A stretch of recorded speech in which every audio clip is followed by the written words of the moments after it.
ನಮಸ್ಕಾರ ಬಂಧುಗಳೇ, ನಮ್ಮ ಕ್ರಿಶ್ ಉಡುಪಿ ಯೂಟ್ಯೂಬ್ ಚಾನಲ್ಗೆ ತಮಗೆಲ್ಲರಿಗೂ ಸ್ವಾಗತ ಸುಸ್ವಾಗತ. ಯಾರೆಲ್ಲ ಹೊಸದಾಗಿ ನಮ್ಮ ಚಾನಲ್ ನೋಡುತ್ತಿರುವಿರಿ ದಯವಿಟ್ಟು ಸಬ್ಸ್ಕ್ರೈಬ್ ಮಾಡಿ, ಅದೇ ರೀತಿ ಈ ವಿಡಿಯೋಗೆ ಲೈಕ್ ಕೊಡಿ, ನಿಮ್ಮ ಸ್ನೇಹಿತರೆಲ್ಲರಿಗೂ ಶೇರ್ ಮಾಡಿ. ಉಡುಪಿಯ ಪುಣ್ಯಕ್ಷೇತ್ರದ ಪರಿಚಯ ಮಾಡುವ ನಮ್ಮ ಸಣ್ಣ ಪ್ರಯತ್ನಕ್ಕೆ ನಿಮ್ಮ ಸಹಕಾರ ಬಹು ಅಗತ್ಯ.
ಭಕ್ತಜನತೆ ಸೇರಿಕೊಂಡು ಕ್ಷೇತ್ರ ಸ್ವಾಮಿಯಾದಂತಹ ವೆಂಕಟರಮಣ ದೇವರನ್ನು, ಅದೇ ರೀತಿಯಲ್ಲಿ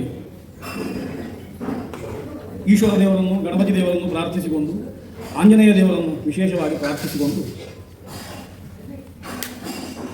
ಇವತ್ತಿನಿಂದ ಆರಂಭಿಸಿ 8 ದಿವಸಗಳ ಕಾಲ ನಡೆಸಲಿಕ್ಕೆ ಉದ್ದೇಶ ಮಾಡಿದಂತಹ ಶಾಕಲ ಋಕ್ಸಂಹಿತಾ ಯಾಗ, ಅದೇ ರೀತಿಯಲ್ಲಿ ಭಾಗವತ ಸಪ್ತಾಹ, ಪಾರಾಯಣ ಪುರಸ್ಸರವಾಗಿ ಪ್ರವಚನ ಶ್ರವಣ,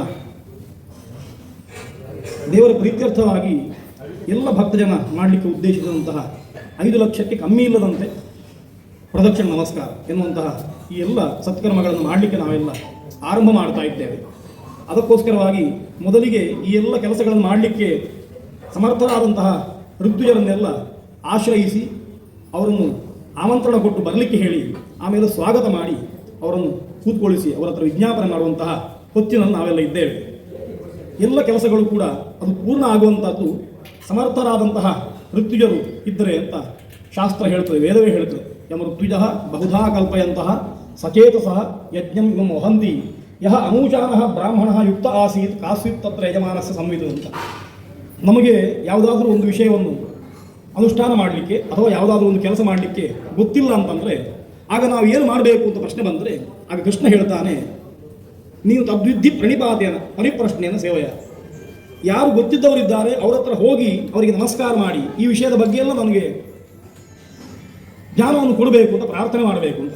ಹಾಗೆ ಪ್ರಾರ್ಥನೆ ಮಾಡಿದ ಕೂಡಲೇ ಉಪದೇಶಂತಿ ತೇ ಜ್ಞಾನಂ ಜ್ಞಾನಿನಃ ತತ್ವದರ್ಶನಃ ಅಂತ ಕೃಷ್ಣ ಹೇಳ್ತಾನೆ. ಅವರು ತತ್ವದರ್ಶಿಗಳು, ಹಾಗಾಗಿ ಜ್ಞಾನವನ್ನು ಉಪದೇಶ ಮಾಡ್ತಾರೆ, ಯಾವ ರೀತಿ ಹೋಗಬೇಕು ಅಂತ ಉಪದೇಶ ಮಾಡ್ತಾರೆ ಅಂತ. ಹಾಗೆ ದೇವಸ್ಥಾನದಲ್ಲಿ ಯಾವುದೇ ಆದರೂ ಒಂದು ಕೆಲಸ ಮಾಡುವುದು ಅಂತಾದರೆ ಯಾರ ಹತ್ರ ಕೇಳಬೇಕು ಅಂತಂದರೆ ಮೊದಲು ದೇವರ ಹತ್ರ ನಿವೇದನೆ ಮಾಡಬೇಕಂತ, ಈ ಕೆಲಸವನ್ನು ಮಾಡ್ತೇನೆ ಅಂತ. ಆಮೇಲೆ ದೇವರ ಚಲವಿಗ್ರಹ ಅಂತ ಪ್ರಸಿದ್ಧವಾದಂತಹ ಆಚಾರ್ಯರನ್ನು ಉಪಸತಿ ಮಾಡಬೇಕು ಅಂತ. ದೇವರಿಗೆ 2 ವಿಗ್ರಹ, ದೇವಸ್ತು ದ್ವಿಧಾ ಜ್ಞೇಯ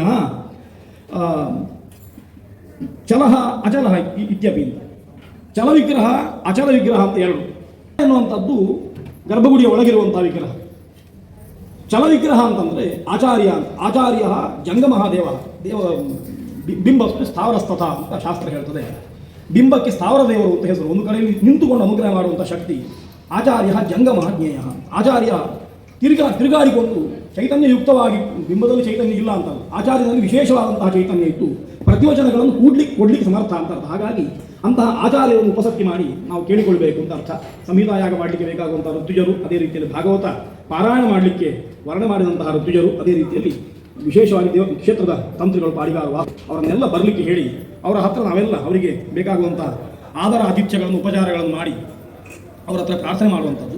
ಇವತ್ತಿನಿಂದ ಆರಂಭಿಸಿ ನಡೆಯುವಂತಹ ಶಾಕನರ್ಕ ಸಂಹಿತಾಯಾಗ, ಅದೇ ರೀತಿಯಲ್ಲಿ ಭಾಗವತ ಸಪ್ತಾಹ, ಅದಕ್ಕೆ ಪೂರಕವಾಗಿ ನಡೆಯುವಂತಹ ಎಲ್ಲ ಸೇವೆಗಳು, ಲಕ್ಷ ಪ್ರದಕ್ಷಿಣೆ, ಅದೇ ರೀತಿಯಲ್ಲಿ ನಿತ್ಯ ದೇವರಿಗೆ ಸಾನ್ನಿಧ್ಯ ವೃದ್ಧಿಗೋಸ್ಕರ ಮಾಡುವಂತಹ ಅನೇಕ ಮಂತ್ರ ಹೋಮಗಳು, ಆಮೇಲೆ ಪ್ರತಿನಿತ್ಯ ಒಂದು ಅಷ್ಟಕವನ್ನು ದೇವರಿಗೆ ಪಾರಾಯಣ ಮಾಡಿ ಕಲಶಾಭಿಷೇಕ, ನಿತ್ಯ ಆಗುವಂತಹ ಅಷ್ಟಾವಧಾನ ಸೇವೆಗಳು, ಅದೇ ರೀತಿಯಲ್ಲಿ ಎಲ್ಲ ಜನರ ಸಹಕಾರದಿಂದ ಆಗುವಂತಹ, ಎಲ್ಲ ಜನರೂ ಸೇರಿ ಮಾಡುವಂತಹ ಲಕ್ಷ ಪ್ರದಕ್ಷಿಣೆ, ಅದಕ್ಕೆ ಪೂರಕವಾಗಿ ನಡೆಯುವಂತಹ ದೇವರಿಗೆ ಮಹಾ ನೈವೇದ್ಯ, ಆ ನೈವೇದ್ಯದ ಪ್ರಸಾದವನ್ನು ಎಲ್ಲರಿಗೆ ಅನ್ನದಾನ ರೂಪದಲ್ಲಿ ಕೊಡುವಂಥದ್ದು, ಈ ಎಲ್ಲ ಸತ್ಕರ್ಮಗಳನ್ನು, ಭಾಗವತ ಸಪ್ತಾಹ, ಈ ಎಲ್ಲ ಸತ್ಕರ್ಮಗಳನ್ನು ಎಲ್ಲ ಋತ್ವಿಯರು ಮಾಡಿಸಿಕೊಡಬೇಕು. ನಾವೆಲ್ಲ ಅದಕ್ಕೆ ಬೇಕಾಗುವಂತಹ ದ್ರವ್ಯಗಳನ್ನು ಸಂಭಾರಣೆ ಮಾಡಿದ್ದೇವೆ. ಹಾಗಾಗಿ ವೇದವಚನ ಹೇಳಿದ ಹಾಗೆ ಋತ್ವಿಜಃ ಬಹುಧಾ ಕಲ್ಪೆಯಂತಹ ಎಲ್ಲ ರೀತಿಯ ವಸ್ತುಗಳನ್ನು ಒದಗಿಸಿಕೊಟ್ಟರೆ ಅವುಗಳನ್ನು ಬೇಕಾದ ಹಾಗೆ ಉಪಯೋಗ ಮಾಡಿಕೊಂಡು ಅವುಗಳಿಂದ ದೇವರ ಆರಾಧನೆಯನ್ನು ವ್ಯವಸ್ಥಿತವಾಗಿ ಮಾಡಲಿಕ್ಕೆ ಸಮರ್ಥರಾಗಿರುವಂತಹ ಋತುಜರನ್ನು ನಾವು ವರಿಸಿದೆವು ಅಂತಂದರೆ, ಋತುಜರನ್ನು ನಾವು ವರ್ಣನೆ ಮಾಡಿದೆವು ಅಂತಂದರೆ ಕಾಸ್ವಿತ್ ತತ್ರ ಯಜಮಾನಸ ಸಂವಿತ್. ಹಾಗಾಗಿ ಆ ಜವಾಬ್ದಾರಿಯನ್ನು ಅವರಿಗೆ ಕೊಟ್ಟರೆ ನಮಗೆ ದೊಡ್ಡ ಜವಾಬ್ದಾರಿ ಕಮ್ಮಿ ಆಯಿತು ಅಂತ ಅರ್ಥ. ಅಂದರೆ ನಮಗೆ ಅವರು ನಿರ್ದೇಶ ಮಾಡಬೇಕು, ನಾವು ಕೆಲಸ ಮಾಡ್ತೇವೆ, ಆದರೆ ಅದನ್ನೆಲ್ಲ ಮಾಡಿಕೊಂಡು ಹೋಗುವಂತಹ ಜವಾಬ್ದಾರಿ ಅವರದ್ದಾದ್ದರಿಂದ ದೇವರಿಗೆ ಪ್ರೀತಿಯಾಗುವ ಹಾಗೆ ಈ ಎಲ್ಲ ಕೆಲಸವನ್ನು ಶಾಸ್ತ್ರೀಯವಾಗಿ ಮಾಡಿಕೊಟ್ಟು ಅದರ ಪುಣ್ಯವು ಇಡೀ ಗ್ರಾಮಕ್ಕೆ, ರಾಷ್ಟ್ರಕ್ಕೆ ಸಿಗುವ ಹಾಗೆ, ಎಲ್ಲ ಸದ್ಭಕ್ತರಿಗೆ, ಭಗವದ್ಭಕ್ತರಿಗೆ ಸಿಗುವ ಹಾಗೆ, ಯಾರೆಲ್ಲ ಪ್ರದಕ್ಷಿಣೆ ಮಾಡ್ತಾರೆ ಆ ಪ್ರದಕ್ಷಿಣೆ ಮಾಡುವ ಎಲ್ಲ ಭಕ್ತರಿಗೆ ಅದರ ಪುಣ್ಯ ಸಿಗುವ ಹಾಗೆ, ವೃಕ್ಷಮೂಲೆಯಲ್ಲಿ ಯಾರು ಶ್ರವಣ ಮಾಡಿಕೊಂಡು ಪ್ರದಕ್ಷಿಣೆ ಮಾಡ್ತಾರೆ, ಅದೇ ರೀತಿ ಭಾಗವತ ಕಥೆಯನ್ನು ಶ್ರವಣ ಮಾಡ್ತಾರೆ, ಪಾರಾಯಣವನ್ನು ಶ್ರವಣ ಮಾಡ್ತಾರೆ. ಕಥೆಯು ಮಾತ್ರ ಅಲ್ಲ, ಆಚಾರ್ಯರು ಪಾರಾಯಣ ಮಾಡ್ತಾ ಇರುವಾಗ ನಮಗೆ ಗೊತ್ತಿದ್ರೆ, ಸಮಯ ಇದ್ದರೆ ಅಲ್ಲಿಯೂ ಒಂದು 10 ನಿಮಿಷ ಕುಳಿತುಕೊಂಡು ಭಾಗವತದ ಪಾರಾಯಣದ ಶ್ರವಣವನ್ನು ಮಾಡಬಹುದು. ಹಾಗೆ ಅದನ್ನು ಯಾರು ಮಾಡ್ತಾರೆ ಅವರಿಗೆಲ್ಲ ಅದರ ಪೂರ್ಣವಾದ ಫಲಗಳು ಸಿಗಲಿ, ಆ ಕೆಲಸವನ್ನೆಲ್ಲ ನೀವು ಮಾಡಿಕೊಳ್ಬೇಕು. ನಾವೆಲ್ಲ ತಯಾರು ಮಾಡಿದಂತಹ ದ್ರವ್ಯದಲ್ಲಾಗಲಿ, ನಮ್ಮ ಆತಿಥ್ಯದಲ್ಲಾಗಲಿ, ಇವತ್ತಿನಿಂದ ಆರಂಭಿಸಿ ನಾಡಿನವರೆಗೆ ಏನಾದರೂ ಸಣ್ಣ ಪುಟ್ಟ ಲೋಪದೋಷಗಳಿದ್ದರೆ ಅದನ್ನು ಯಾವುದನ್ನು ಕೂಡ ಪರಿಗಣಿಸದೆ ದೇವರ ಮೇಲಿನ ಭಕ್ತಿಯಿಂದ ಕರಂಬಳ್ಳಿಯ ವೆಂಕಟರಮಣ ದೇವರ ಸಾನ್ನಿಧ್ಯ ವೃದ್ಧಿಯಾಗಬೇಕೆನ್ನುವ ಉದ್ದೇಶದಿಂದ ಆ ಎಲ್ಲ ಕೆಲಸವನ್ನು ಕೂಡ ನೀವು ಒಳ್ಳೆ ರೀತಿಯಲ್ಲಿ ಮಾಡಿಕೊಡಬೇಕು ಅಂತ ಅವರ ಹತ್ರ ಪ್ರಾರ್ಥನೆ ಮಾಡಿ, ಇವತ್ತಿನಿಂದ ನಾಡಿನವರೆಗೆ ಆಗುವಂತಹ ಆ ಸತ್ಕರ್ಮದ ಆಮಂತ್ರಣ ಪತ್ರವನ್ನು ಅವ್ರಿಗೆ ಕೊಡುವಂಥದ್ದು ಮೊದಲೇ ಕೊಟ್ಟಿದೆ. ಅದರ ಔಪಚಾರಿಕವಾಗಿ ಕೊಟ್ಟು ಪೂರ್ತಿಯಾಗಿ ಆ ಕೆಲಸವನ್ನು ತಮ್ಮನ್ನು ತೊಡಗಿಸಿಕೊಂಡು ಶ್ರೇಯಸ್ ಮಾಡಬೇಕು ಅಂತ ಪ್ರಾರ್ಥನೆ ಮಾಡಬೇಕು.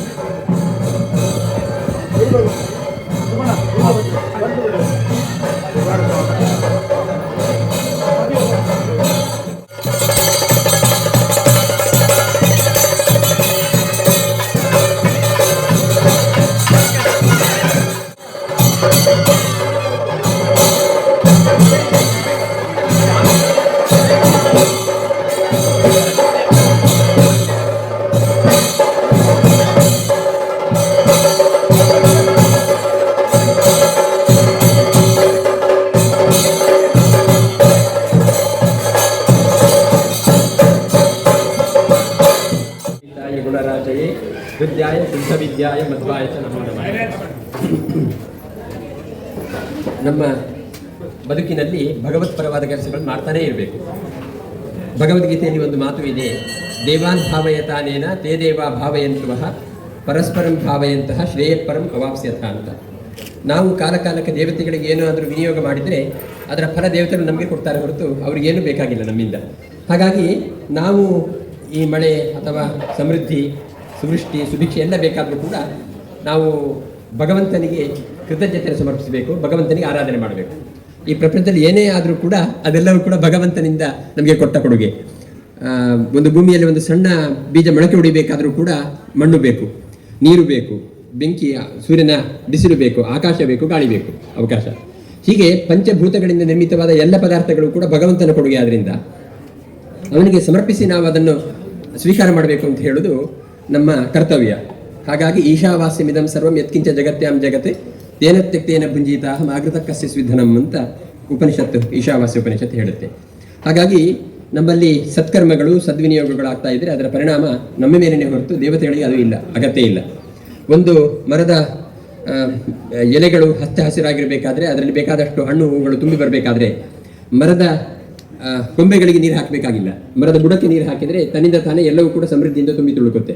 ನಾವೆಲ್ಲ ಕೊಂಬೆಗಳಿದ್ದ ಹಾಗೆ ನಮ್ಮಲ್ಲಿ ಬೇಕಾದಷ್ಟು ಸಮೃದ್ಧಿ ತುಂಬಿ ಬರಬೇಕಾದ್ರೆ ನಮ್ಮ ಆಧಾರ ಸ್ತಂಭವಾಗಿರತಕ್ಕಂತಹ ಮೂಲಾಧಾರವಾಗಿರತಕ್ಕಂಥ ಭಗವಂತನಿಗೆ ಆರಾಧನೆ ಮಾಡಿದರೆ ಅದರ ಪ್ರತಿಫಲ ನಮ್ಮ ಎಲ್ಲ ಸಮಾಜಕ್ಕೂ ಸಿಗುತ್ತೆ ಅಂತ ಹೇಳುವುದು ಒಂದು ಶಾಸ್ತ್ರೀಯವಾದ ವಚನ.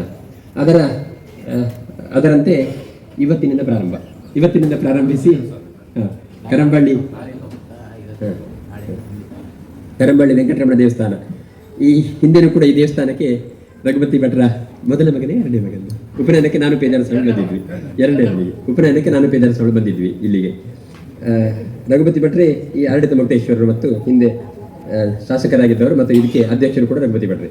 ಅವರ ನೇತೃತ್ವದಲ್ಲಿ ವಾಸುದೇವ ಭಟ್ ಅವರು ನನಗೆ ಮುನ್ನನೇ ಹೇಳಿದ್ದಾರೆ ಈ ಕಾರ್ಯಕ್ರಮಕ್ಕೆ ಬರಬೇಕು ಅಂತ. ಇನ್ನು ಅನೇಕ ಮಂದಿ ಯತಿಗಳು ಬರಲಿಕ್ಕಿದ್ದಾರೆ. ಪ್ರಥಮವಾಗಿ ನಾವು ಇವತ್ತು ಬಂದ ಹಾಗಾಯಿತು. ಇಲ್ಲಿ ನಡೆಯತಕ್ಕಂತಹ 5 ಲಕ್ಷ ಪ್ರದಕ್ಷಿಣೆ, ಆಮೇಲೆ ಸಂಹಿತಾ ಯಾಗ, ಇವತ್ತಿನಿಂದ ಪೂಜ್ಯ ಪರಿಮಾರು ಶ್ರೀಗಳಿಂದ ಭಾಗವತ ಪ್ರವಚನ 4:30ರಿಂದ 6:30ವರೆಗೆ. ಹೀಗೆ ಎಲ್ಲ ಕಾರ್ಯಕ್ರಮಗಳ ಫಲವಾಗಿ ನಮ್ಮ ಎಲ್ಲ ಭಗವದ್ಭಕ್ತರಿಗೆ ಕಲ್ಯಾಣವಾಗಬೇಕು ಅಂತ ಹೇಳುವುದು ಗುರುತರವಾದ ಉದ್ದೇಶ. ಯಾವುದೂ ಸ್ವಾರ್ಥಕ್ಕೋಸ್ಕರ ಅಲ್ಲ. ಸರ್ವೇ ಜನ ಸುಖಿನೋ ಭವಂತು ಅಂತ ಹೇಳುವುದೇ ನಮ್ಮ ಹಿರಿಯರು ಕೊಟ್ಟ ನಮಗೆ ದೊಡ್ಡ ಪ್ರಾರ್ಥನೆ. ಅದರ ಎಲ್ಲ ಕಾರ್ಯಕ್ರಮಗಳು ಜರಲಿಕ್ಕಿದ್ದಾವೆ. ಎಲ್ಲ ಋತುಜರು ಹೋತೃಗಳೆಲ್ಲ ಇದ್ದಾರೆ. ಅವಧಾನಿ ಸುಬ್ರಹ್ಮಣ್ಯ ಭಟ್ರು, ಅವಧಾನಿ ಸುಬ್ಬಣ್ಣ ಅವರ ಮತ್ತು ಎಲ್ಲ ಮಾರ್ಗದರ್ಶನದಲ್ಲಿ ಈ ಕಾರ್ಯಕ್ರಮ ನಡೀಲಿಕ್ಕಿದೆ. ತುಂಬ ಸುಂದರವಾಗಿ ನಿರ್ವಿಘ್ನವಾಗಿ ಈ ಕಾರ್ಯಕ್ರಮ ನಡೆದು ಎಲ್ಲ ಭಗವದ್ಭಕ್ತರಿಗೂ ಶ್ರೇಯಸ್ಸಾಗಲಿ ಅಂತ ನಾವು ದೇವರ ಹತ್ರ ಪ್ರಾರ್ಥನೆ ಮಾಡ್ತೇವೆ. ಲೋಕ ಸಮಸ್ತ ಸುಖಿನೋ ಭವಂತು. ನಮಗೆ ಕರಂಬಳಿಗೆ ಗ್ರಾಮದೇವರಾದಂತಹ ವೆಂಕಟರಮಣ ಸನ್ನಿಧಾನದಲ್ಲಿ ಇಡೀ ಗ್ರಾಮಸ್ಥರೆಲ್ಲ ಸೇರಿ ಆ ದೇವರ ಪ್ರೇರಣೆಯಂತೆ ಇವತ್ತಿನಿಂದ ಪ್ರಾರಂಭವಾಗುವಂತಹ ಈ ಲಕ್ಷ ಪ್ರದಕ್ಷಿಣೆ ಯುಕ್ತವಾಗಿ ಸಂಹಿತಾಯಾಗ, ಅದೇ ರೀತಿಯಲ್ಲಿ ಭಾಗವತ ಪ್ರವಚನ, ಇದೆಲ್ಲ ದೇವತಾ ಕಾರ್ಯಗಳು ಈ ಸ್ಥಳದಲ್ಲಿ ನಡೆಯುವುದು ಬಹಳ ಪ್ರಥಮತಃವಾಗಿ ಈ ಸಂಹಿತಾಯಾಗ ನಡೀತಾ ಉಂಟು. ಇದು ಕೂಡ ದೊಡ್ಡ ಒಂದು ಮಹತ್ತಾದಂತಹ ಕಾರ್ಯ. ಆ ದೇವರ ಅನುಗ್ರಹ ಇಲ್ಲದೆ ಇಷ್ಟು ದೊಡ್ಡ ಕಾರ್ಯವನ್ನು ಇಲ್ಲಿ ಪ್ರವೃತ್ತಿ ಮಾಡಲಿಕ್ಕೆ ಸಾಧ್ಯ ಇಲ್ಲ. ಆದ್ದರಿಂದ ಇಡೀ ಗ್ರಾಮಕ್ಕೆ ದೇವರ ಅನುಗ್ರಹ ಪ್ರಾಪ್ತಿಯಾಗಿದೆ ಎಂಬಂತಹ ಒಂದು ಭಾವನೆಯನ್ನು ನಾವು ತಾಳಿದ್ದೇವೆ. ಅದಕ್ಕೆ ಕೂಡ ಗುರುಗಳ ಆಗಮನ, ಅದ ಸಕಾಲಕ್ಕೆ ಆ ಗುರುಗಳ ಒಂದು ಅನುಗ್ರಹ ನಮಗೆ ಪ್ರಾಪ್ತಿಯಾಗಿದೆ. ಆದ್ದರಿಂದ ಗುರು ಅನುಗ್ರಹ ಆಯಿತು, ಇನ್ನು ದೇವತಾನುಗ್ರಹ ಆಗಬೇಕು. ಅದಕ್ಕೆ ಎಲ್ಲ ಗ್ರಾಮಸ್ಥರು ಅದಕ್ಕೆ ಸಹಕಾರ ಕೊಟ್ಟು ಯಾವ ರೀತಿಯ ವಿಘ್ನಗಳು ಬಾರದಾಗೆ ಆ ದೇವರು ಅದನ್ನು ಪರಿಪೂರ್ಣತೆಯಿಂದ ಮಾಡಿಸಿಕೊಡಲಿ. ನಾವು ನಿಮಿತ್ತ ಮಾತ್ರ, ಮಾಡಿಸುವುದೆಲ್ಲ ಭಗವಂತ. ಅದರಿಂದ ನಮ್ಮಿಂದ ಆ ಕೆಲಸವನ್ನು ಮಾಡಲಿ ಅಂತ ನಾವು ದೇವರ ಹತ್ರ ಪ್ರಾರ್ಥನೆ ಮಾಡಿ ಆ ಕೆಲಸಗಳನ್ನು ಇವತ್ತಿನಿಂದ ಪ್ರಾರಂಭ ಮಾಡಿ ಕೊಡ್ತೇವೆ ಅಂತ ಈ ಮೂಲಕ ಹೇಳ್ಕೊಂಡು ರಾಣಿಯರು ಮಠದ ಶ್ರೀ ಶ್ರೀಪಾದರು ಆಗಮಿಸಲಿಕ್ಕಿದ್ದಾರೆ. ಸುಬ್ರಹ್ಮಣ್ಯ ಮಠದ ಶ್ರೀಪಾದರು ಈಗಷ್ಟೇ ಆಗಮಿಸಿದ್ದಾರೆ. ನಮ್ಮ ಭಾಗ್ಯ ಎರಡೂ ಒಟ್ಟಿಗೆ ಇವತ್ತು ಬಂದಿದ್ದಾರೆ ಅಂತ ಆ ದೃಷ್ಟಿಯಿಂದ ಎರಡು ನರಸಿಂಹದೇವರ ಸಮಾಗಮ ಆಗುತ್ತದೆ. ಈಗ ಕಾಂಗ್ರೆಸ್ ಸ್ವಾಮಿ ಬರಲಿಕ್ಕಿದ್ದಾರೆ. ಹಾಗಾಗಿ ಅತ್ಯಂತ ದುರಿತ ನಿವೃತ್ತಿ ಆಗ್ತದೆ. ಕರಂಬಳ್ಳಿಯ ದೇವರ ಮಹಾಭಾಗ್ಯ, ಜನಗಳ ಮಹಾಭಾಗ್ಯ ಅಂತ ನಾನು ಭಾವಿಸ್ತೇನೆ. ಆ ದೃಷ್ಟಿಯಿಂದ ಭಾಗವತ ಪುರಾಣವನ್ನು ಇವತ್ತಿಂದ ಪಾರಾಯಣ ಮಾಡ್ತಾರೆ. ಇಲ್ಲಿ ಸಂಜೆ ಪರಿಮಾರ ಶ್ರೀಪಾದರು ಅದನ್ನು ಉಪನ್ಯಾಸ ಮಾಡಲಿಕ್ಕಿದ್ದಾರೆ. ಭಾಗವತದ ಮಹತ್ವದ ಬಗ್ಗೆ 1-2 ಮಾತುಗಳನ್ನು ಶ್ರೀನಿವಾಸಾಚಾರ್ಯ ಹೇಳ್ತಾರೆ. ಕಾಂಗ್ರೆಸ್ ಶ್ರೀಪಾದರು ಆಗಮಿಸ್ತಾರೆ ಅಂತ ಭಾವಿಸ್ತೇನೆ. ಶ್ರೀಪಾದರ ಹತ್ರ ಅನುಜ್ಞೆಯನ್ನು ಕೇಳ್ತೇನೆ. ಜ್ಞಾನದಾಯಿನಿ ಸರ್ವೇಶೇ ಶ್ರೀನಿವಾಸೇಸ್ತು ಮೇ ಮನಃ. ಶ್ರೀ ಗುರುಭ್ಯೋ ನಮಃ. ಗುರುಗಳ ಆಧಾರವಿಂದಕ್ಕೆ ನಮಿಸುತ್ತಾ 1-2 ಮಾತುಗಳನ್ನು ಹೇಳಲಿಕ್ಕೆ ಬಯಸ್ತಾ ಇದ್ದೇನೆ. ಈ ಕಾಲ ಹೇಗಿದೆ ಅಂತ ಹೇಳಿದರೆ, ಪ್ರತಿಯೊಬ್ಬರೂ ಕೂಡ ಮಾನಸಿಕವಾಗಿ ತುಂಬ ಕ್ಷೀಣಿಸ್ತಾ ಇದ್ದಾರೆ. ಪ್ರತಿಯೊಬ್ಬರಿಗೂ ಕೂಡ ಮಾನಸಿಕವಾಗಿ ತುಂಬ ಹಿಂಸೆಗಳು, ಏನೇನೋ ತಲೆಯಲ್ಲಿ ತುಂಬಿಕೊಂಡು ಮಾನಸಿಕವಾಗಿ ಎಲ್ಲರೂ ಕುಗ್ಗಿ ಹೋಗಿರ್ತಾರೆ. ಹೊರಗಿಂದ ಎಲ್ಲ ನಗುವಾಗೆ ತೋರಿಸಿಕೊಳ್ತಾರೆ. ಆದರೆ ನಾವು ಹೋಗಿ ಕೇಳಿದರೆ ಅವರ ಹತ್ರ ಪ್ರತ್ಯೇಕವಾಗಿ ಪ್ರತಿಯೊಬ್ಬರು ಕೂಡ ಉತ್ತರ ಕೊಡೋದು, ನನಗೆ ಆ ಸಮಸ್ಯೆ ಇದೆ ಅಂದರೆ ಪ್ರತಿಯೊಬ್ಬರಿಗೂ ಕೂಡ ಇದ್ದದ್ದೇ ಇದು. ನಮಗೆ ನೋಡುವಾಗ ಅನಿಸ್ತದೆ ಅವರು ಎಷ್ಟು ಚೆನ್ನಾಗಿದ್ದಾರೆ, ನನಗೆ ಈ ಥರ ಇಲ್ಲವಲ್ಲ ಅಂತ ನಮ್ಗೆ ಅನಿಸ್ತದೆ. ಆದರೆ ನಾವು ಅವ್ರ ಹತ್ರ ಪರ್ಸನಲ್ ಆಗಿ ಕೇಳಿದರೆ ಅವರ ಉತ್ತರ ಕೂಡ ಅಂಥದ್ದೇ ಇರ್ತದೆ. ಅಂದರೆ ಮಾನಸಿಕವಾಗಿ ಪ್ರತಿಯೊಬ್ಬರಿಗೂ ಕೂಡ ಕಿರಿಕಿರಿ ಅನ್ನುವಂಥದ್ದು ಈಗಿನ ಕಾಲದಲ್ಲಿ ತುಂಬ ಜಾಸ್ತಿ ಆಗಿದೆ. ಅಂದರೆ ನಾವು ಬದುಕುವ ರೀತಿ, ಹೊರಗಿನ ಪರಿಸರ ಎಲ್ಲ ಅದೇ ರೀತಿ ಇದ್ದದ್ರಿಂದ ಪ್ರತಿಯೊಬ್ಬರಿಗೂ ಕೂಡ ಇದು ಇದ್ದದ್ದೇ.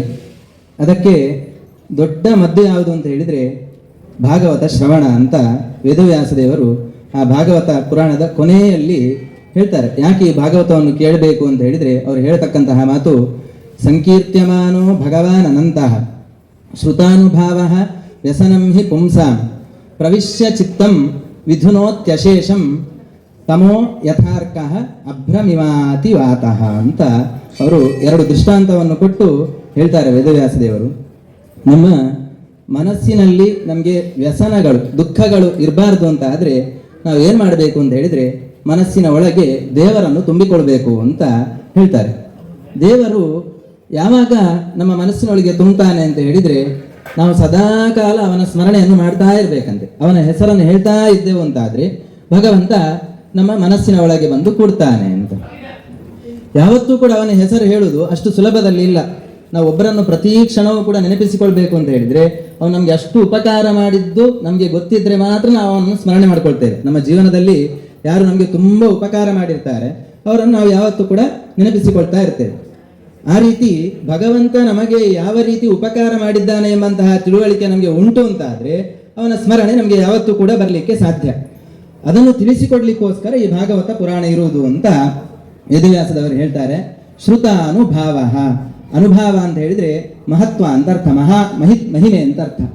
ಅವನ ಮಹಿಮೆಯನ್ನು ನಾವು ಕೇಳಬೇಕು. ಶ್ರುತ ಅನುಭಾವ ಅಂದ್ರೆ ಮಹಿಮೆಯನ್ನು ನಾವು ಕೇಳಿದೆವು ಅಂತಾದ್ರೆ ಅವನ ಸ್ಮರಣೆ ಎಂಬಂತಹದ್ದು ನಮಗೆ ಯಾವತ್ತೂ ಕೂಡ ಬರ್ತದೆ. ಅವನ ಮಹಿಮೆಯನ್ನು ನಾವು ತಿಳಿಬೇಕಾದ್ರೆ ಏನು ಮಾಡಬೇಕು? ಈ ಭಾಗವತದಷ್ಟು ದೊಡ್ಡ ಉಪಾಯ ಬೇರೆ ಯಾವುದೂ ಕೂಡ ಇಲ್ಲ. ಅಲ್ಲಿ ನಾರದರು ಮತ್ತು ವೇದವ್ಯಾಸ ದೇವರು ಸಂವಾದ ಮಾಡುವಾಗ ನಾರದರು ಹೇಳುವುದೇ ಹಾಗೆ, ಭಗವಂತನ ಪೂರ್ಣವಾದ ಮಹಿಮೆಯನ್ನು ತಿಳಿಸ್ತಕ್ಕಂತಹ ಒಂದು ಗ್ರಂಥವನ್ನು ನೀವು ಮಾಡಬೇಕು ಅಂತ ವೇದವ್ಯಾಸ ದೇವರ ಹತ್ರ ಅವರು ನಾರದರು ಪ್ರಾರ್ಥನೆ ಮಾಡಿಕೊಂಡಾಗ ವೇದವ್ಯಾಸ ದೇವರು ಭಾಗವತವನ್ನು ರಚನೆ ಮಾಡಿದ್ರು ಅಂತ. ಆದ್ರಿಂದಾಗಿ ಭಾಗವತ ಪುರಾಣ ಎಂಬಂತಹದ್ದು ಭಗವಂತನ ಭಕ್ತರ ಮಹಿಮೆಯನ್ನು ತಿಳಿಸುವ ಮೂಲಕ ಭಗವಂತ ನಮಗೆ ಜೀವನದಲ್ಲಿ ಎಷ್ಟೆಲ್ಲೋ ಉಪಕಾರ ಮಾಡ್ತಾ ಇದ್ದಾನೆ, ಭಗವಂತ ನಮ್ಮನ್ನು ಯಾವ ರೀತಿ ಕ್ಷಣ ಕ್ಷಣಕ್ಕೂ ಕೂಡ ರಕ್ಷಣೆ ಮಾಡ್ತಾ ಇದ್ದಾನೆ ಎಂಬಂತಹ ತಿಳುವಳಿಕೆ ನಮಗೆ ಬರುವ ಹಾಗೆ ಮಾಡ್ತದೆ ಭಾಗವತ. ಅದು ಬಂತು ಅಂತಾದ್ರೆ ಭಗವಂತನ ಸ್ಮರಣೆ ಎಂಬಂತಹದ್ದು ನಮಗೆ ಆಟೋಮೆಟಿಕ್ ಆಗಿ ಮನಸ್ಸಲ್ಲಿ ಬಾಯಲ್ಲಿ ಬರಲಿಕ್ಕೆ ಶುರುವಾಗ್ತದೆ. ಬಾಯಲ್ಲಿ ಭಗವಂತನ ಸ್ಮರಣೆ ಬಂತು ಅಂತಾದ್ರೆ ಅವನ ನಮ್ಮ ಮನಸ್ಸಲ್ಲಿ ಬಂದು ಕೂರ್ತಾನೆ. ಅವನ ಮನಸ್ಸಲ್ಲಿ ಬಂದು ಕೂತ್ರೆ ಏನಾಗ್ತದೆ ಹೇಳ್ತಾರೆ ವೇದವ್ಯಾಸ ದೇವರು, ಪ್ರವಿಶ್ಯ ಚಿತ್ತಂ ವಿಧುನೋತಿ ಅಶೇಷಂ ಅಂತ. ವ್ಯಸನಂ ಅಂತ ಮೊದಲನೇ ಲೈನಲ್ಲಿದೆ, ಅಶೇಷಂ ವ್ಯಸನಂ ವಿಧುನೋತಿ ಅಂತ. ನಮ್ಮ ಮನಸ್ಸಿನಲ್ಲಿ ಏನು ಕಿರಿಕಿರಿಗಳಿದೆ, ಮಾನಸಿಕವಾಗಿ ಏನು ಸಂಕಷ್ಟಗಳಿದೆ, ಅದೆಲ್ಲವನ್ನು ಕೂಡ ಭಗವಂತ ನಾಶ ಮಾಡ್ತಾನೆ ಅಂತ ವೇದವ್ಯಾಸದವರು ಹೇಳಿ 2 ದೃಷ್ಟಾಂತಗಳನ್ನು ಕೊಡ್ತಾರೆ ನಮ್ಗೆ ಅರ್ಥ ಆಗ್ಲಿಕ್ಕೋಸ್ಕರ. ಒಂದು ಯಥಾ ತಮೋರ್ಕಃ ಅಂತ, ಇಡೀ ಕತ್ತಲಿರ್ತದೆ ರಾತ್ರಿ, ನಮ್ಗೆ ಏನು ಕೂಡ ಕಾಣಿಸುವುದಿಲ್ಲ. ಆದ್ರೆ ಒಬ್ಬ ಸೂರ್ಯ ಬಂದ ಅಂತ ಆದ್ರೆ ಹೇಗೆ ಇಡೀ ಜಗತ್ತಿನಲ್ಲಿ ಬೆಳಕು ಆವರಿಸಿ ನಮ್ಗೆಲ್ಲವೂ ಕೂಡ ಸ್ಪಷ್ಟವಾಗಿ ಕಾಣಿಸ್ತದೋ ಅದೇ ರೀತಿ ನಮ್ಮ ಮನಸ್ಸಿನ ಒಳಗೆ ದುಃಖಗಳೆಂಬಂತಹ ಕತ್ತಲೆ ತುಂಬಿ ಹೋಗಿದೆ.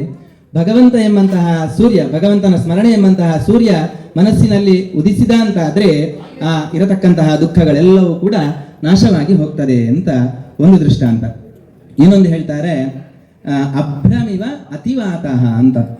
ಜೋರ್ ಮೋಡ ಆಗಿರ್ತದೆ, ಇಡೀ ಆಕಾಶದಲ್ಲಿ ಕತ್ತಲೆ ಆವರಿಸಿರ್ತದೆ. ನಾವೆಲ್ಲರೂ ಕೂಡ ಅನ್ಕೊಳ್ತೇವೆ ಈಗ ಜೋರಾಗಿ ಮಳೆ ಬರ್ತದೆ ಅಂತ. ಆದ್ರೆ ಜೋರಾದಂತಹ ಗಾಳಿ ಬಂತು ಅಂತ ಆದ್ರೆ ಆ ಮೋಡ ಎಲ್ಲವೂ ಕೂಡ ಚದುರಿ ಹೋಗ್ತದೆ, ಮಳೆ ಬರುವುದೇ ಇಲ್ಲ. ವೇದವ್ಯಾಸರು ಹೇಳ್ತಾರೆ ದುಃಖ ಎಂಬಂತಹದ್ದು, ಕಷ್ಟ ಎಂಬಂತಹದ್ದು ನಮ್ಮ ಮನಸ್ಸಿನಲ್ಲಿ ಇರತಕ್ಕಂತಹ ಮೋಡಗಳ ಹಾಗೆ. ಅಲ್ಲಿ ಭಗವಂತನ ಸ್ಮರಣೆ ಎಂಬಂತಹ ಗಾಳಿ ಬಂತು ಅಂತ ಆದ್ರೆ ಆ ಮೋಡಗಳೆಲ್ಲವೂ ಕೂಡ ಚದುರಿ ಹೋಗಿ ದುಃಖ ಎಂಬಂತಹದ್ದು ಇಲ್ಲವೇ ಇಲ್ಲ ಅಂತ ಆಗ್ತದೆ ಅಂತ. ಆದ್ರಿಂದಾಗಿ ಭಗವಂತನ ಸ್ಮರಣೆ ಎಂಬಂತಹದ್ದು ನಮ್ಮ ಜೀವನದಲ್ಲಿ ತುಂಬಾ ಮುಖ್ಯವಾದ್ದು. ಅದು ಇತ್ತು ಅಂತ ಆದ್ರೆ ನಾವೇನು ತೊಳಲಾಟಗಳಿಂದ ಬಳಲ್ತಾ ಇದ್ದೇವೆ, ಪ್ರತಿಯೊಬ್ಬರು ಕೂಡ ಬಳಲ್ತಾ ಇದ್ದೇವೆ, ಅದಕ್ಕೆ ಅದೊಂದೇ ಔಷಧಿ ಅಂತ. ನಮಗೆ ಬೇಕಾದಷ್ಟು ಜನ ಹೇಳ್ತಾರೆ ನಿಮ್ಮ ತಲೆ ಸರಿ ಮಾಡ್ತೇವೆ ಅಂತ ಹೇಳಿ, ಅವರೆಲ್ಲ ಹಣ ಮಾಡ್ಲಿಕ್ಕೆ ಬರುವುದಷ್ಟೇ. ಅದರಿಂದಾಗಿ ಯಾವ ಉಪಯೋಗವೂ ಕೂಡ ಇಲ್ಲ. ಒಂದೇ ಮದ್ದು ಯಾವುದು ಅಂತ ಹೇಳಿದ್ರೆ ಭಗವಂತನ ಸ್ಮರಣೆ. ಅವನನ್ನು ನಾವು ನಂಬಿ ಅವನನ್ನು ಮನಸ್ಸಿನಲ್ಲಿ ತುಂಬಿಕೊಂಡೆವು ಅಂತ ಆದ್ರೆ ನಮಗೆ ಯಾವ ದುಃಖವೂ ಕೂಡ ಇರುವುದಿಲ್ಲ ಅಂತ ವೇದವ್ಯಾಸ ದೇವರು ಭಾಗವತದ ಕೊನೆಯಲ್ಲಿ ಹೇಳಿದ್ದಾರೆ. ಈ ರೀತಿಯಾಗಿ ಆ ಭಗವಂತನ ಸ್ಮರಣೆಯನ್ನು ಮಾಡಲಿಕ್ಕೆ ಅದು ಸುಲಭದಲ್ಲಿ ಬರುವುದಿಲ್ಲ, ತುಂಬಾ ಕಷ್ಟದಲ್ಲಿದೆ. ಅದನ್ನು ನಾವು ಹೇಳಲಿಕ್ಕೆ ಸುಲಭ ಇನ್ನೊಬ್ಬರಿಗೆ, ನಮಗೆ ಮಾಡಲಿಕ್ಕೆ ತುಂಬಾ ಕಷ್ಟ ಇದೆ. ಅದು ಬರಬೇಕು ಅಂತಾದ್ರೆ ಅವನ ಮಹತ್ವದ ಅರಿವು ನಮಗೆ ಬರಬೇಕು. ಆ ಮಹತ್ವದ ಅರಿವು ಬರಬೇಕು ಅನ್ನೋ ಉದ್ದೇಶದಿಂದಲೇ ಇಲ್ಲಿ 1 ವಾರದ ಕಾಲ ಆ ಭಾಗವತದ ಚಿಂತನೆಯ ಒಂದು ಕಾರ್ಯಕ್ರಮವನ್ನು ಇಟ್ಟಿದ್ದಾರೆ. ಅದರಿಂದಾಗಿ ನಾವೆಲ್ಲರೂ ಕೂಡ ಆ ಕಾರ್ಯಕ್ರಮದಲ್ಲಿ ಸೇರಿ ಆ ಪ್ರವಚನವನ್ನು ಕೇಳಿ ಆ ಭಗವಂತನ ಮಹತ್ವವನ್ನು ತಿಳಿದುಕೊಂಡು ಅದರ ಮೂಲಕ ಅವನ ಸ್ಮರಣೆಯನ್ನು ಮಾಡಲಿಕ್ಕೆ ಪ್ರಯತ್ನ ಪಡಬೇಕು. ಪಟ್ಟೆವು ಅಂತ ಆದ್ರೆ ನಾವೇನು ಈ ಕಾಲದಲ್ಲಿ ಒದ್ದಾಡ್ತಾ ಇದ್ದೇವೆ ಆ ಒದ್ದಾಟದಿಂದ ನಾವು ಮುಕ್ತಿಯನ್ನು ಪಡೀಲಿಕ್ಕೆ ಸಾಧ್ಯ ಅಂತ ಹೇಳ್ತಾ ನನ್ನ ಈ ಮಾತನ್ನು ಭಗವಂತನ ಪಾದಾರವಿಂದಕ್ಕೆ ಅರ್ಪಿಸ್ತಾ ಇದ್ದೇನೆ. ಶ್ರೀಕೃಷ್ಣ ಅರ್ಪಣ. ಶ್ರೀಪಾದರು ದೇವರ ದರ್ಶನ ಮಾಡಬೇಕು. ಶ್ರೀಪಾದರಿಗೆ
ಕಾಣಿಯೂರು ಮಠದ ನರಸಿಂಹದೇವರನ್ನು, ಸುಬ್ರಹ್ಮಣ್ಯ ಮಠದ ಸಂಪುಟ ನರಸಿಂಹಸ್ವಾಮಿಯನ್ನು ಭಕ್ತಿ ಶ್ರದ್ಧೆಯಿಂದ ನಾವೆಲ್ಲ ಪ್ರಾರ್ಥಿಸ್ತಾ ಉಭಯ ಶ್ರೀಗಳ ಸನ್ನಿಧಾನದಲ್ಲಿ ದೇವರ ಮುಂಭಾಗದಲ್ಲಿ ದೊಡ್ಡ ಕಾರ್ಯಕ್ರಮಕ್ಕೆ ನಾವು ಉದ್ಯುಕ್ತರಾಗಿದ್ದೇವೆ. ಶಾಕದ ಸಂಹಿತಾ ಯಾಗ, ಅದೇ ರೀತಿಯಲ್ಲಿ ಭಾಗವತ ಸಪ್ತಾಹ, ಪ್ರವಚನ ಶ್ರವಣ, ಅದರ ಜೊತೆಗೆ 5 ಲಕ್ಷಕ್ಕೆ ಕಮ್ಮಿ ಇಲ್ಲದಂತೆ ಪ್ರದಕ್ಷಿಣ ನಮಸ್ಕಾರ ಎನ್ನುವಂತಹ ಒಂದು ಆರಾಧನೆಯ ಕಾರ್ಯಕ್ರಮಕ್ಕೆ ನಾವೆಲ್ಲ ಸಿದ್ಧರಾಗಿದ್ದೇವೆ. ಯಾನಿ ಕಾನಿಚ ಪಾಪಾನಿ ಜನ್ಮಾಂತರ ಕೃತಾನಿ ಚ ತಾನಿ ತಾನಿ ವಿನಶ್ಯಂತಿ ಪ್ರದಕ್ಷಿಣ ಪದೇ ಪದೇ ಅಂತ ಶಾಸ್ತ್ರ ತಿಳಿಸ್ತಾ, ನಾವು ಮಾಡಿದಂತಹ ಎಲ್ಲ ಪಾಪಗಳು ಭಗವಂತನಿಗೆ ಪ್ರದಕ್ಷಿಣೆ ಮಾಡುವ ಕಾಲಕ್ಕೆ ಒಂದೊಂದು ಪದದಲ್ಲೂ ಒಂದೊಂದು ಹೆಜ್ಜೆಯಲ್ಲೂ ಕೂಡ ಪಾಪಗಳ ನಾಶ ಆಗುತ್ತದೆ. ಆ ದೃಷ್ಟಿಯಿಂದ ಅನ್ಯಥಾ ಶರಣಂ ನಾಸ್ತಿ. ಸಂಹಿತಾಯಾಗದ ಅಗ್ನಿ ಆತ ಯಜ್ಞ ಮಂಟಪದಲ್ಲಿ ಮತ್ತೆ ಬೆಳಗುತ್ತಾನೆ. ಆ ದೃಷ್ಟಿಯಲ್ಲಿ ಯಜ್ಞನಾರಾಯಣನನ್ನು ಸೇರಿಸಿ ಶ್ರೀಭೂ ಸಹಿತ ವೆಂಕಟರಮಣ ದೇವರಿಗೆ ಮಾರಿಗುಡಿಯ ಜೀರ್ಣೋದ್ಧಾರದ ಹರಿಕಾರರಾದಂತಹ ವಾಸುದೇವ ಶೆಟ್ಟರು ಕೂಡ ದೀಪ ಬೆಳಗಿಸುವುದರ ಮೂಲಕ ಈ ಕಾರ್ಯಕ್ರಮಕ್ಕೆ ಚಾಲನೆ ಕೊಡಲಿಕ್ಕಿದ್ದಾರೆ. ಆ ದೃಷ್ಟಿಯಿಂದ ಅವರನ್ನೆಲ್ಲ ನಾನು ಸ್ವಾಗತಿಸ್ತಾ ಶ್ರೀಪಾದರೆಲ್ಲ ಪ್ರಾರ್ಥನೆ ಮಾಡ್ತೇನೆ. ದೀಪ ಬೆಳಗಿಸಬೇಕು, ವಾಸುದೇವ ಶೆಟ್ಟರಲ್ಲಿ ಪ್ರಾರ್ಥನೆ ಮಾಡ್ತೇನೆ, ಈ ಕಾರ್ಯಕ್ರಮಕ್ಕೆ ಚಾಲನೆ ಕೊಡಬೇಕು.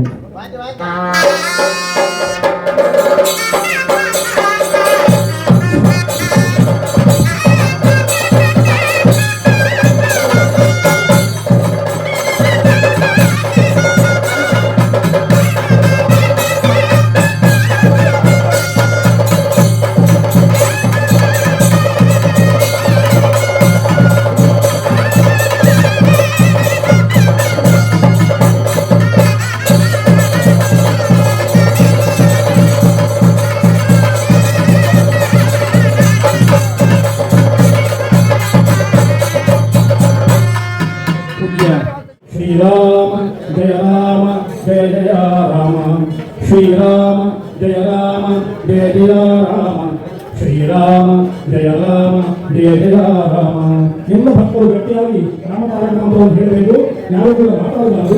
ಶ್ರೀರಾಮ ಜಯ ರಾಮ ಜಯ ಜಯ ರಾಮ ಶ್ರೀರಾಮ ಜಯ ರಾಮ ಜಯ ಜಯ ರಾಮ ಶ್ರೀರಾಮ ಜಯ ರಾಮ ಜಯ ಜಯ ರಾಮ ಶ್ರೀರಾಮ ಜಯ ರಾಮ ಜಯ ಜಯ ರಾಮ ಶ್ರೀರಾಮ ಜಯ ರಾಮ ಜಯ ಜಯ ರಾಮ ಶ್ರೀರಾಮ ಜಯ ರಾಮ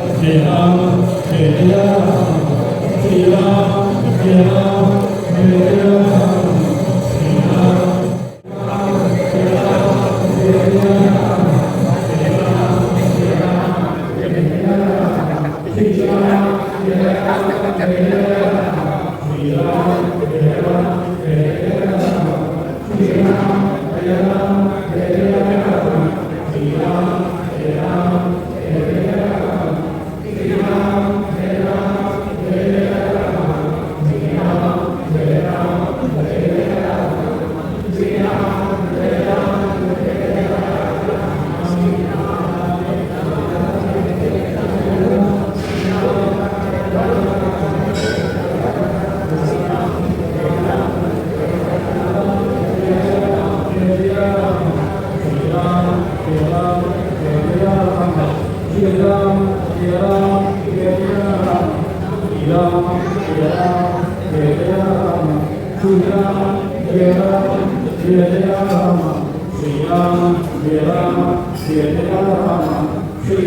ರಾಮ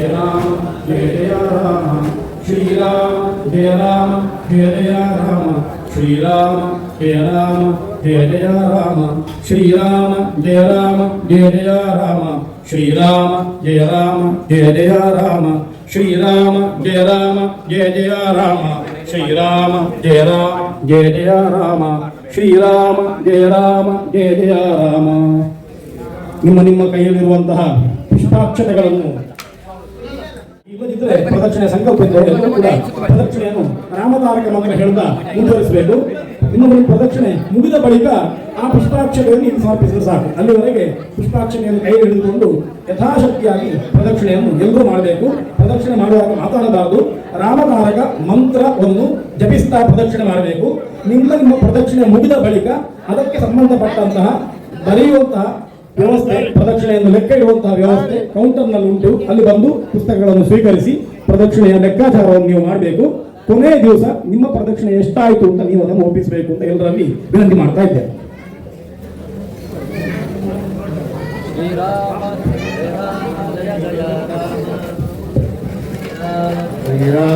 ಜಯ ರಾಮ ಜಯ ಶ್ರೀರಾಮ ಜಯ ರಾಮ ಜಯ ಜಯ.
ದೇವಸ್ಥಾನದಲ್ಲಿ ಹಮ್ಮಿಕೊಂಡಂತಹ ಶ್ರೀ ರಾಮಕಾರ್ಯ 5 ಲಕ್ಷ ಪ್ರದಕ್ಷಿಣ ನಮಸ್ಕಾರ ಸೇವೆಗೆ ಚಾಲನೆಯನ್ನು ನೀಡಲಿಕ್ಕಾಗಿ ಜಗದ್ಗುರು ಮಧ್ವಾಚಾರ್ಯ ಸಂಸ್ಥಾನ ಶ್ರೀ ಕಾಣಿಯೂರು ಮಠಾಧೀಶರಾದಂತಹ ಪರಮಪೂಜ್ಯ ಶ್ರೀ ಶ್ರೀ ವಿದ್ಯಾವರ್ಧನ ಶ್ರೀಪಾದಗಳು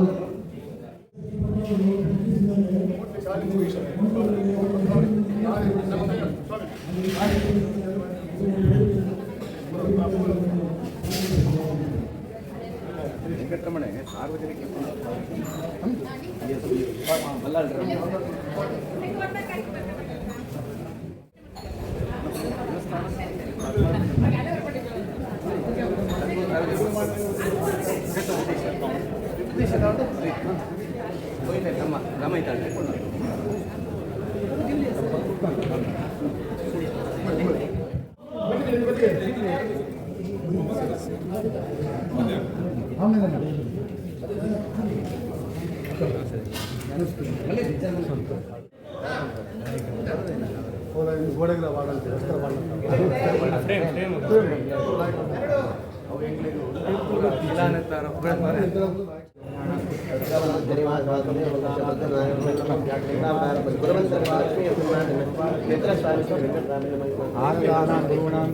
परिश्रमान् संहितायां श्रीमद्भागवत सप्ताह सहित समस्त सत्कर्म संपूर्ण फलाप्राप्त्यर्थम् आगतानां गुरूणां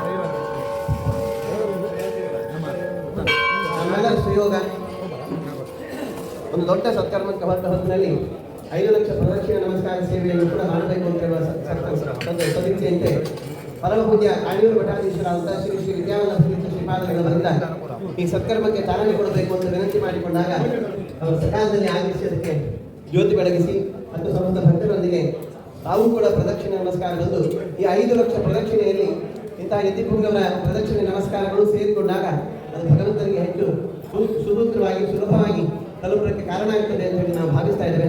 ಇದೀಗ ಪೂಜ್ಯ ಶ್ರೀಪಾದಗಳವರು ಈ ಒಂದು ಸತ್ಕರ್ಮಕ್ಕೆ ಶ್ರೇಯಸ್ಸನ್ನು ಹಾರಿಸಿ ನಮಗೆಲ್ಲರಿಗೂ ಅನುಗ್ರಹ ಸಂದೇಶದ ಎಲ್ಲ ಕಾರ್ಯಕ್ರಮವನ್ನು ಸಂದೇಶವನ್ನು ನೀಡಬೇಕು ಅಂತ ಭಕ್ತಿಯಿಂದ ವಿನಂತಿ ಮಾಡಿದ್ದೇವೆ.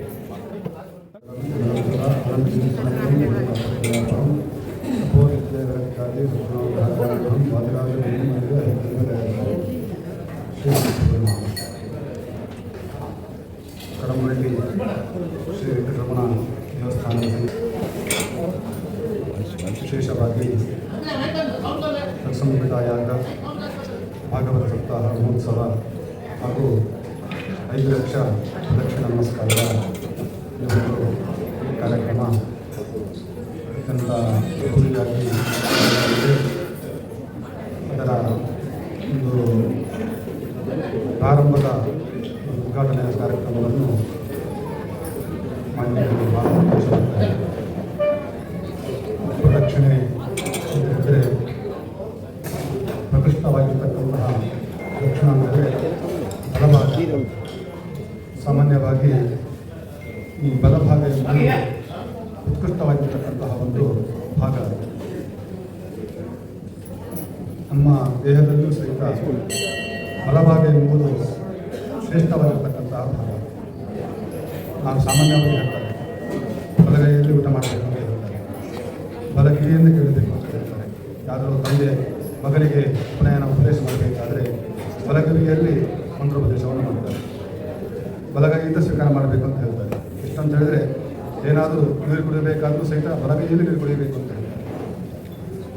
ಎಡಗೈಯಲ್ಲಿ ನೀರು ಕುಡಿಯಬಾರದು, ಕುಡಿದ್ರೆ ಒಂದು ರೀತಿಯಲ್ಲಿ ಮಧುರವನ್ನು ಸ್ವೀಕಾರ ಮಾಡ್ತಾರೆ ಅಂತ ದೋಷವನ್ನು ಹೇಳ್ತಾರೆ.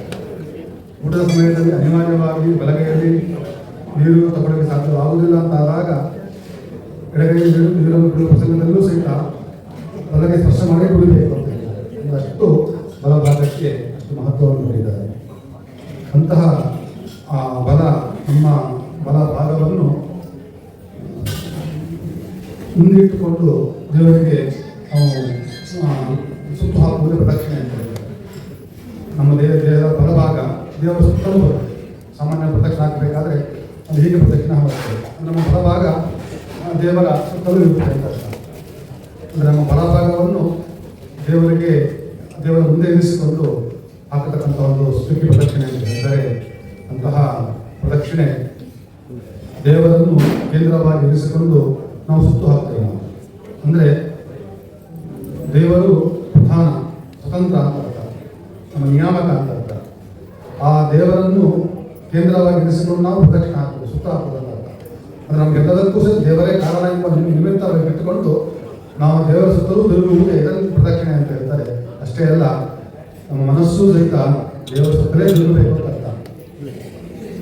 ಸದಲಂ ಬಹುಲೋಕ ವಿಚಿಂತನಯ ರಮಣಂದು ಮಾನಸ ಮೀಶಪದೆ ಅಂತ ಆಚಾರ್ಯ ಮತ್ತು ದ್ವಾದಶತತ್ವದಲ್ಲಿ ಮಾತನ್ನು ಹೇಳ್ತಾರೆ. ನಾವು ಪ್ರಾಪಂಚಿಕವಾಗಿರ್ತಕ್ಕಂಥ ಚಿಂತನೆಗಳನ್ನು ಮಾಡ್ತೇವೆ, ನಾವು ವ್ಯಾವಹಾರಿಕವಾಗಿ ಮಾಡಬೇಕಾಗುತ್ತೆ. ನಾವು ಪ್ರಪಂಚದಲ್ಲಿ ನಾವು ಇದ್ದೇವೆ, ಬದುಕ್ತಾ ಇದ್ದೇವೆ, ಅದಕ್ಕೋಸ್ಕರ ಪ್ರಪಂಚದ ವಿಚಾರವನ್ನು ನಾವು ತಿಳ್ಕೊಳ್ಬೇಕು. ಆದರೆ ಅದರಲ್ಲೇ ಸಂಪೂರ್ಣವಾಗಿ ಮುಳುಗಿ ದೇವರನ್ನು ಮರೆಯುವುದಲ್ಲ, ದೇವರಲ್ಲಿಯೂ ಸಹ ಮನಸ್ಸು ಸುತ್ತಾಡಬೇಕು ಅಂತ ಹೇಳ್ತಾರೆ. ನಮ್ಮ ಮನಸ್ಸು ದೇವರಲ್ಲೂ ಸುತ್ತಾಡಬೇಕು, ದೇವರ ಚಿಂತನೆ ಮಾಡಬೇಕು, ದೇವರ ಅನುಸಂಧಾನ ಮಾಡಿಕೊಳ್ಬೇಕು. ಆವಾಗ ನಮ್ಮ ಬದುಕಿನ ಸಾರ್ಥಕತೆ ಅಂತ ತಿಳಿಸೋದಕ್ಕೋಸ್ಕರ ಪ್ರದಕ್ಷಿಣೆ ಎಂದು ದೇವರ ಸುತ್ತ ಪ್ರದಕ್ಷಿಣೆ ಹಾಕ್ತೇವೆ. ಅಂದರೆ ನಮ್ಮ ಮನಸ್ಸು ಸಹಿತ ದೇವರ ಸುತ್ತಲೇ ಇರಬೇಕು ಅಂತ, ಅಂದರೆ ದೇವರ ಬಗ್ಗೆ ಚಿಂತನೆ ಮಾಡ್ತಾ ಇರಬೇಕು ಅಂತ ಎಲ್ಲ ಚಿಂತನೆಯನ್ನು ನಮ್ಮ ಪ್ರದಕ್ಷಿಣೆಯನ್ನು ತಿಳಿಸಿಬರುತ್ತೆ. ಅಷ್ಟೇ ಎಲ್ಲ ಪ್ರದಕ್ಷಿಣೆ ಮಾಡಿದ್ರೆ ಫಲಾನುಭವ ಹೇಳ್ತಾರೆ. ಯಾನಿ ಕಾನಿಂಚ ಆ ಪಾನಿ ಜನ್ಮಾಂತರ ವಿಧಾನವೇ ತಾನೇ ನಿರಷ್ಟಂತೆ ಪ್ರದಕ್ಷಿಣೆ ಪದೇ ಪದೇ ಅಂತ ಹೇಳ್ತಾರೆ. ನಾವು ಈ ಜನ್ಮದಲ್ಲಿ ಮಾತ್ರವಲ್ಲ, ಇವತ್ತು ಮಾಡಿದ ಪಾಪ ಮಾತ್ರವಲ್ಲ, ಜನ್ಮಾಂತರದ ಎಷ್ಟೋ ಪಾಪವನ್ನು ಮಾಡಿರ್ತೇವೆ. ನಾವು ಎಲ್ಲ ಪಾಪಗಳು ಸಹಿತ ಪ್ರದಕ್ಷಿಣೆ ಮಾಡಿದ್ರೆ ಸಾಕು, ದೇವರಿಗೆ ಪ್ರದಕ್ಷಿಣೆ ಮಾಡಿದ್ರೆ ಸಾಕು, ಎಲ್ಲ ಪಾಪ ಪರಿಹಾರವಾಗುತ್ತೆ ಅಂತ ಆ ಪ್ರದಕ್ಷಿಣೆಗೆ ಅಷ್ಟು ಮಹತ್ವವನ್ನು ಕೊಟ್ಟಿದ್ದಾರೆ. ಇಂತಹ ಒಂದು ಪ್ರದಕ್ಷಿಣೆ ಮಾಡಿದ್ರೇ ಇಷ್ಟು ದೊಡ್ಡ ಫಲ ಸಿಗಬೇಕಾದ್ರೆ ನಾವು ದೇವರ ಸುತ್ತಲೂ ವಿಶೇಷ ಪ್ರದಕ್ಷಿಣೆ ಮಾಡಿದರೆ ಅದು ಹೆಚ್ಚೆಚ್ಚು ಪ್ರದಕ್ಷಿಣೆ ಮಾಡಿದಷ್ಟು ಹೆಚ್ಚೆಚ್ಚು ಫಲವನ್ನು ನಮಗೆ ತಿಳಿಸಿಕೊಡುತ್ತೆ. ಅಂತಹ ಪ್ರದಕ್ಷಿಣೆ ನಮಸ್ಕಾರವನ್ನು ಈ ಕರಂಬಡಿ ಶ್ರೀನಿವಾಸ ಸನ್ನಿಧಾನದಲ್ಲಿ ಅನೇಕ ಭಕ್ತರು ಇದನ್ನು ಮಾಡುವವರಿದ್ದಾರೆ. ಅದರ ಉದ್ಘಾಟನೆ ಕಾರ್ಯಕ್ರಮ ಇವತ್ತು ಆಗಿದೆ, ಪ್ರಾರಂಭವಾಗಿದೆ. ಸುಮಾರು 5 ಲಕ್ಷ ಪ್ರದಕ್ಷಿಣೆ ನಮಸ್ಕಾರ ಆಗಬೇಕೆಂಬ ಆ ಒಂದು ಸಂಕಲ್ಪ ಇಟ್ಟುಕೊಂಡು ಈ ಒಂದು ಕಾರ್ಯಕ್ರಮವನ್ನು ಹಮ್ಮಿಕೊಂಡಿದ್ದಾರೆ. ಎಲ್ಲ ಊರಿನ ಬರುವ ಪ್ರತಿಯೊಬ್ಬ ಭಕ್ತರು ಬಂದು ದೇವರ ಸನ್ನಿಧಾನಕ್ಕೆ ಬಂದು ಪ್ರದಕ್ಷಿಣೆಯನ್ನು ಹಾಕಿ ನಮಸ್ಕಾರವನ್ನು ಹಾಕಿ ದೇವರ ಶ್ರೀನಿವಾಸರಿಗೆ ವಿಶೇಷ ಅನುಗ್ರಹರಾಗಬೇಕು ಅಂತ ಈ ಸಂದರ್ಭದಲ್ಲಿ ನಾವು ಹೇಳಿಕೊಳ್ತಾ ಈ ಒಂದು ಕಾರ್ಯಕ್ರಮದ ಮೂಲ ಸ್ಫೂರ್ತಿ ಅಂತ ನಮ್ಮ ಅನುಭೂತಿ ಕೊಟ್ಟು ಹೇಳಬಹುದು. ಅವರಿಗೆ ಅವರು ರಾಜಕಾರಣ ಸಹಿತ ಧರ್ಮದಲ್ಲಿ ವಿಶೇಷವಾದ ಶ್ರದ್ಧೆ ಅವರಿಗೆ ಇದೆ. ಅದರಲ್ಲೂ ಸಹಿತ ಈ ಕರಂಬಡಿ ದೇವಸ್ಥಾನದ ಜೀವನದ ಪ್ರತಿಯೊಂದು ಕಾರ್ಯಕ್ರಮದಲ್ಲಿ ಸಹಿತ ವಿಶೇಷವಾಗಿ ತಮ್ಮನ್ನು ತೊಡಗಿಸಿಕೊಂಡು ನಮ್ಮ ಅನುಭೂತಿ ಭಟ್ರನ್ನು ನಾವು ಹೇಳಬಹುದು.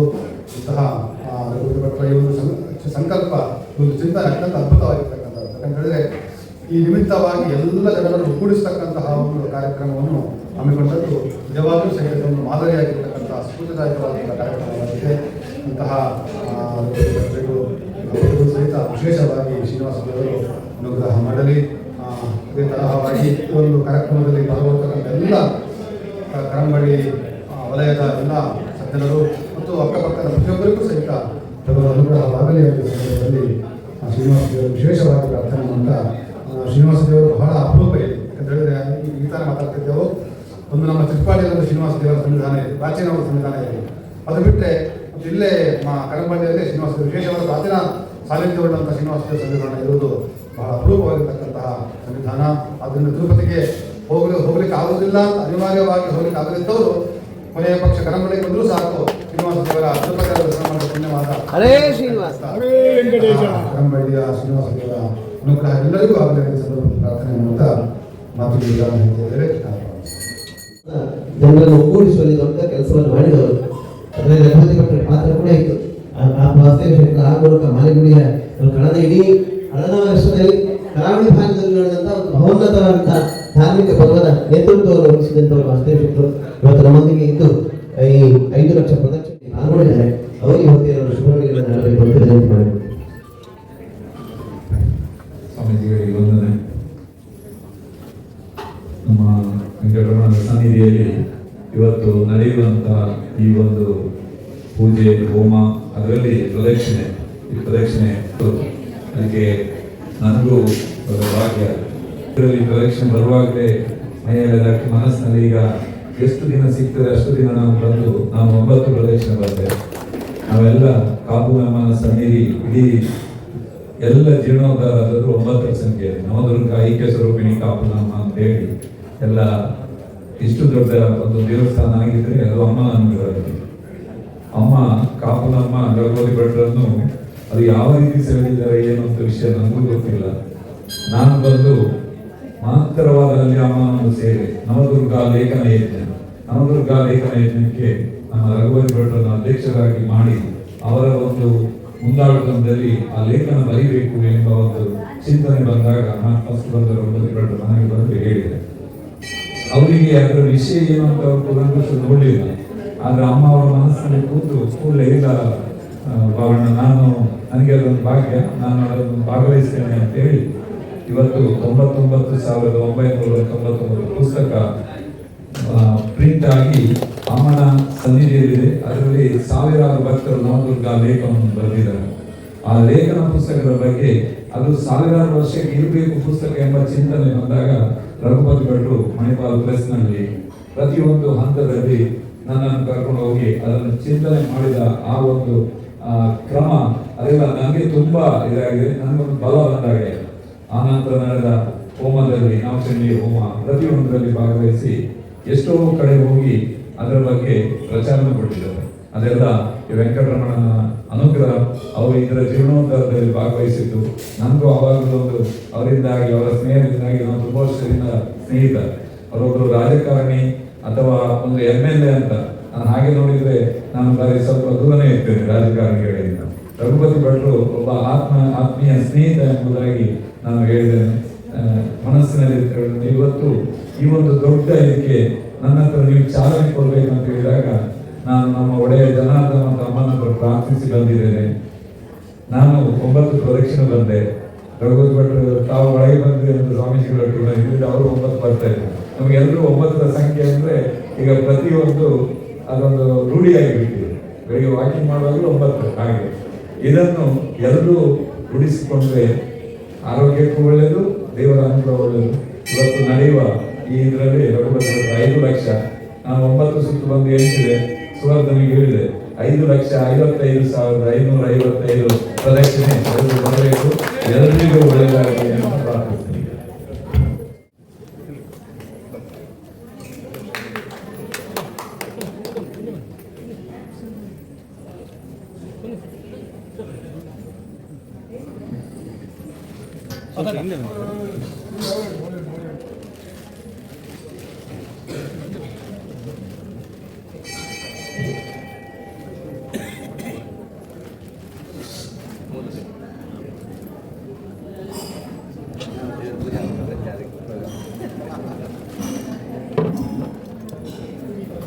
ಅರ್ಚಕ ವರ್ಗದವರು ಒಂದಿಷ್ಟು ಪ್ರಾರ್ಥನೆ ಮಾತಾಡ್ತಾರೆ.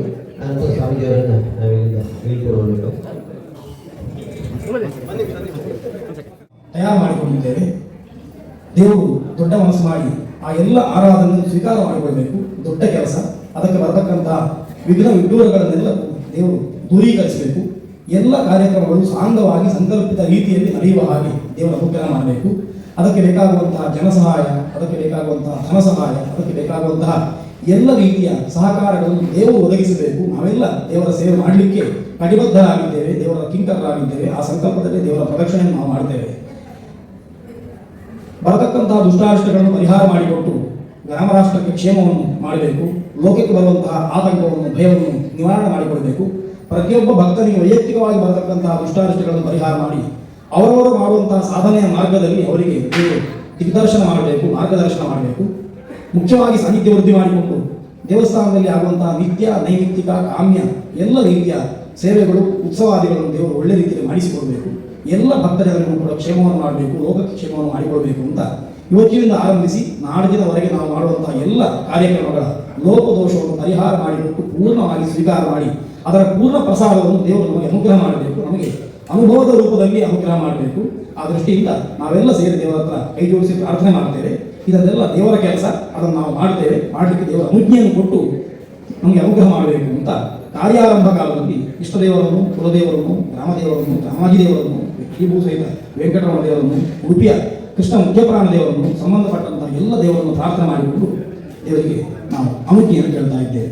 ಲಕ್ಷ್ಮೀನಾರಾಯಣಾಭ್ಯಾಂ ನಮಃ, ವಾಣಿ ಹೆನ್ನಗರಪಾಭ್ಯಾಂ ನಮಃ, ರಾಮಹೇಶ್ವರಾಭ್ಯಾಂ ನಮಃ, ಶ್ರೀ ವಂದನಾಭ್ಯಾಂ ನಮಃ, ಅರವದೇವತಾಭ್ಯಾಂ ನಮಃ, ಅನಾಭ್ಯಾಂ ನಮಃ, ಮಾತೃಭ್ಯೋ ನಮಃ, ಪಿತೃಭ್ಯೋ ನಮಃ, ಗುರುಭ್ಯೋ ನಮಃ, ಆಚಾರ್ಯೇಭ್ಯೋ ನಮಃ, ಇಷ್ಟದೇವತಾಭ್ಯೋ ನಮಃ, ಕುಲದೇವತಾಭ್ಯೋ ನಮಃ, ಗ್ರಾಮದೇವತಾಭ್ಯೋ ನಮಃ, देवताभ्यो नमः देवेभ्यो देवेभ्यो नमः देवेभ्यो ब्राह्मणेभ्यो नमः करिष्यमाणस्य कर्मणः सुपूर्णोऽस्तु भवन्तो करिष्यमाणस्य कर्मणः वायुं भवामहे सोमं स्वस्ति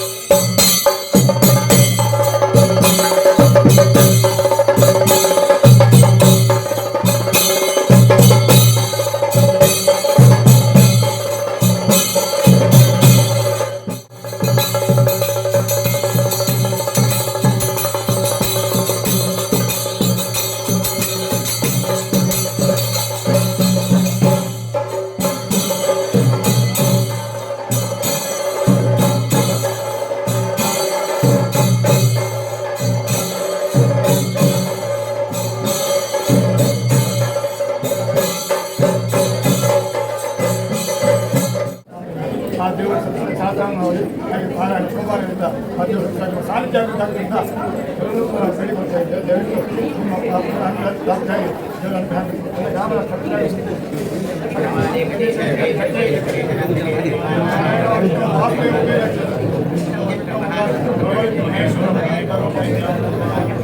ಗೋವಿಂದ ಗೋವಿಂದ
ಸ್ವಾಗತವನ್ನು ಮಾಡಿದ್ದೇವೆ.